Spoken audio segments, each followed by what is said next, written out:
Chiều nay rảnh rỗi, mình xách giày ra gần sân bay làm vài vòng chạy bộ cho khỏe người. Qua đường đê ven sông Inago hôm nay gió thổi lồng lộng, vừa chạy vừa hít thở khí trời thì đúng là hết bài. Đang chạy thì nghe tiếng động cơ ù.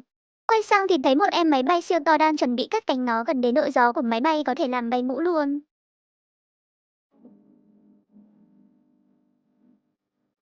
Vị khách không mời đang ngầm tận hưởng cuộc sống, để tôi lại gần cho các bạn xem.